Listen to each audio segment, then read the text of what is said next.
Perkenalkan, nama saya Nicholas Sachio dengan NIM C2401221066. Saya dari kelompok 2D, kelompok besar 2, kelompok kecil 2D, fisiologi hewan air. Jadi, mm, pada kesempatan kali ini, saya akan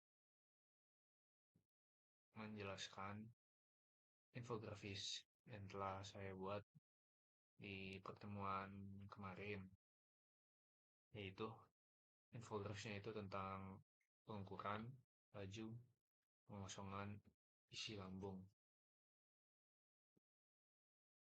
dengan asprak meja asisten meja, yaitu Kanaja tersendiri.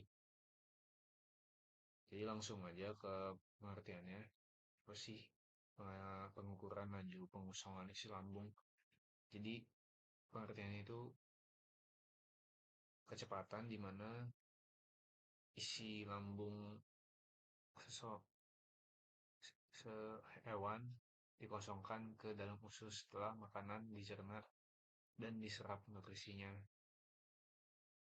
Jadi intinya itu kecepatan si makanan yang dikonsumsi oleh ikan atau hewan dipindahkan dari lambung ke ususnya.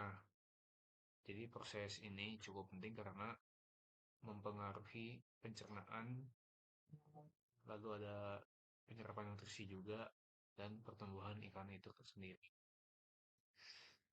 Ada juga faktor-faktornya yang mempengaruhi. Antara lain itu ada jenis makanan, komposisi makanan, volume makanan, konsistensi makanan, kesehatan lambung, hormon, dan aktivitas fisik. Jadi kalau buat jenis makanan itu, jadi jenis makanan yang dikonsumsi oleh ikan itu sangat mempengaruhi laju pengosongan isi lambung. Contohnya, ikan yang makan makanan berupa serangga atau biasa disebut insektivor, atau ikan yang memakan crustacea atau ikan invertivor, cenderung mereka ini memiliki laju pengosongan yang lebih cepat daripada ikan yang memakan berupa alga atau detritus atau ikan yang disebut ikan herbivor, karena khususnya si ikan herbivor ini lebih panjang dan lambungnya itu lebih kecil.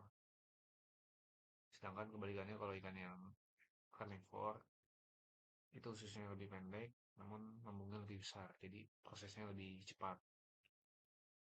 Lalu eh, komposisi makanan atau ukuran makanan. Jadi ukuran makanan ini juga mempengaruhi dan memiliki peran yang cukup penting. Jadi makanan yang kecil ini mungkin dapat memiliki kemungkinan untuk mengosongkan lambung yang lebih cepat. Pengosongannya lebih cepat lah. Sementara makanan yang lebih besar memerlukan waktu yang lebih lama untuk dicerna dan dipindahkan. Begitu juga dengan volume makanan. Volume makanan juga seperti itu. Tergantung banyak dikitnya suatu makanan. Kalau lebih banyak otomatis lebih lama. Kalau lebih sedikit otomatis lebih cepat pengosongan isi lambungnya.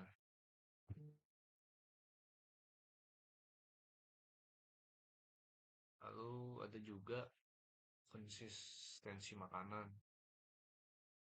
Konsistensi makanan sama kesehatan lambung. Jadi kalau buat kesehatan lambung, tergantung si lambung ini dalam kondisi yang prima atau tidak. Jadi kayak manusia aja sebenarnya, kalau lagi sehat otomatis ya lebih produktif, lebih aktif lah si lambungnya. Sedangkan kalau tidak sehat ya berarti terdapat masalah dan akan mempengaruhi pengosongan isi lambung si ikan tersebut. Dan juga aktivitas fisik juga mempengaruhi. Contohnya aktivitas aktivitas fisik yang mempengaruhi. Jadi contohnya aktivitas fisik kalau si ikan lebih banyak bergerak, otomatis akan lebih cepat juga pengosokannya. Ada juga yang faktor-faktor lain tuh seperti temperatur air. Kalau temperatur air itu umumnya seperti suhu yang tinggi itu cenderung meningkatkan aktivitas metabolisme si ikan tersebut dan juga pencernaannya. Jadi mempercepat si laju pengosongan isi lambungnya. Begitupun dengan kebalikannya kalau lebih rendah, aktivitas metabolisme sama pencernaannya jadi lebih lambat.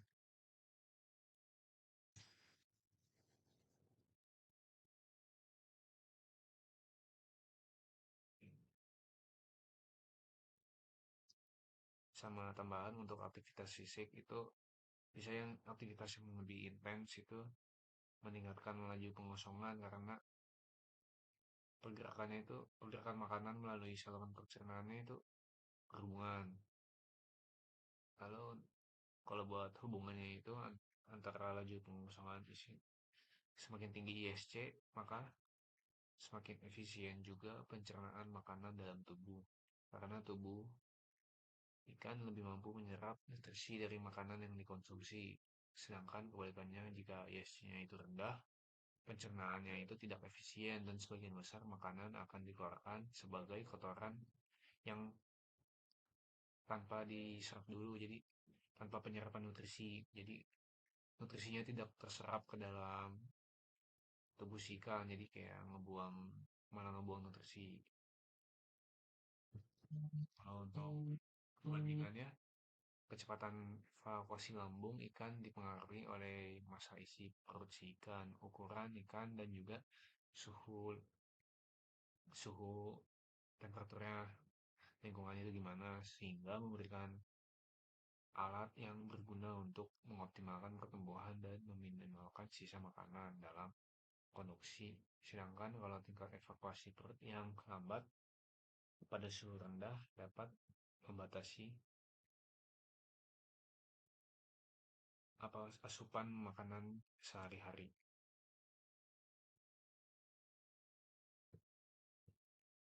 Lalu kalau untuk pengertian in vivo dan in vitro, jadi kalau in vivo itu mengacu pada eksperimen atau penelitian pada organisme di mana pakan diberikan kepada hewan dan kemudian pencernaan.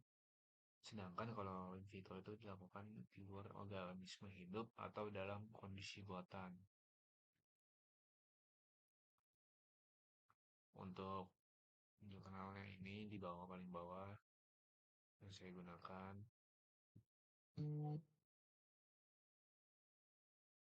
Jadi intinya itu hubungan antara laju pengosongan isi lambung pada ikan itu dengan kesehatan dan pertumbuhan ikan itu adalah proses pengosongan yang efisien dengan memastikan bahwa ikan itu dapat memanfaatkan nutrisi dari makanan dengan baik untuk pertumbuhan dan kesehatan yang optimal. Gangguan dalam proses-proses ini, seperti pengosongan yang terlalu cepat atau terlalu lambat, itu bisa mengganggu keseimbangan nutrisinya dan juga dapat mempengaruhi pertumbuhan dan kesehatan ikan secara keseluruhan. Maka dari itu, pemahaman faktor-faktor yang mempengaruhi laju pengosongan isi lambung pada ikan ini penting untuk manajemen aquaculture dan kesejahteraan kelangsungan kehidupan si ikan itu tersendiri. Mungkin sekian dari penjelasan yang dapat saya jelaskan dari materi pengukuran laju pengosongan isi lambung. Assalamualaikum warahmatullahi wabarakatuh.